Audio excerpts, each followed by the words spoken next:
Hepimiz aynı diyor. Tabloda benziyor değil mi?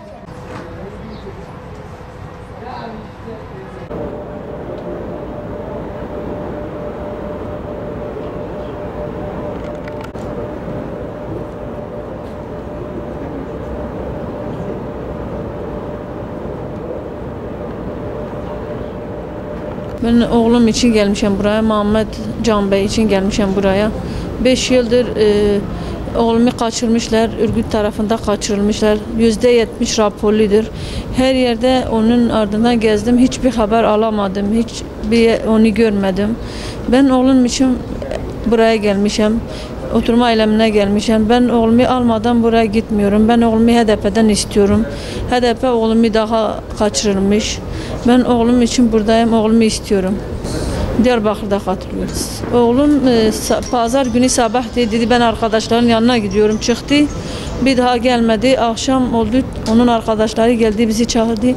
Dedi Muhammed şeye gitmiş, HDP derneğine gitmiş. Onu daha göndereceğiz. Biz hangi derneğe gittik dedi yalandır, biz göndermemişiz. Sonra da biz Lice'ye gittik. Dedi doğrudur, buradadır, sizi istemiyor. Ne yaptık daha onu göremedik. 5 yıldır ardından gezdik.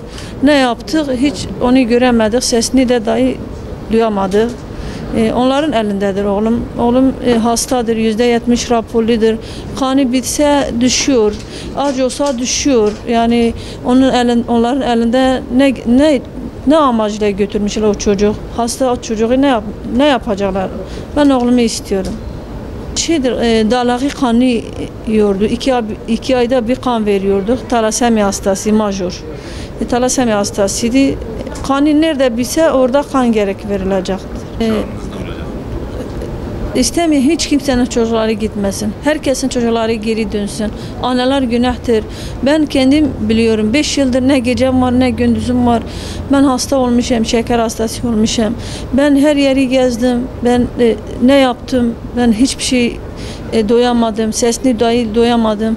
Ben hiç İstemiyorum hiç kimsenin ciğeri yansın. Herkes evine dönsün. Herkesin çocukları evine dönsün. Analar günahtır. Analar o kadar büyütüyor, o kadar şey yapıyor. Onlar da götürüyor. Herkesin çocuklarını geri gelsin.